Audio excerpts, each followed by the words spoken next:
to choose yourself, right? No? Love yourself, mga Capricorn natin, because you are taking advantage of from the people around you, right? Because masyado kayong mabait, right? No? Mga Capricorn natin, right? No? So yeah, that's it for you, mga Capricorn natin.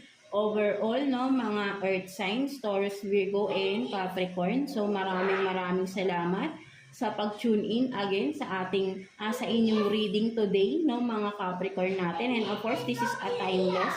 Kung ma-feel ninyo na this is your situation right now, so this is for you, no? Or in the future pa, pwede rin na, or for some of you, nangyari na ito, right? No? So yeah, maraming salamat, and see you again sa next reading natin for you, mga earth signs natin. So, God bless you all, and thank you for watching Earth Signs.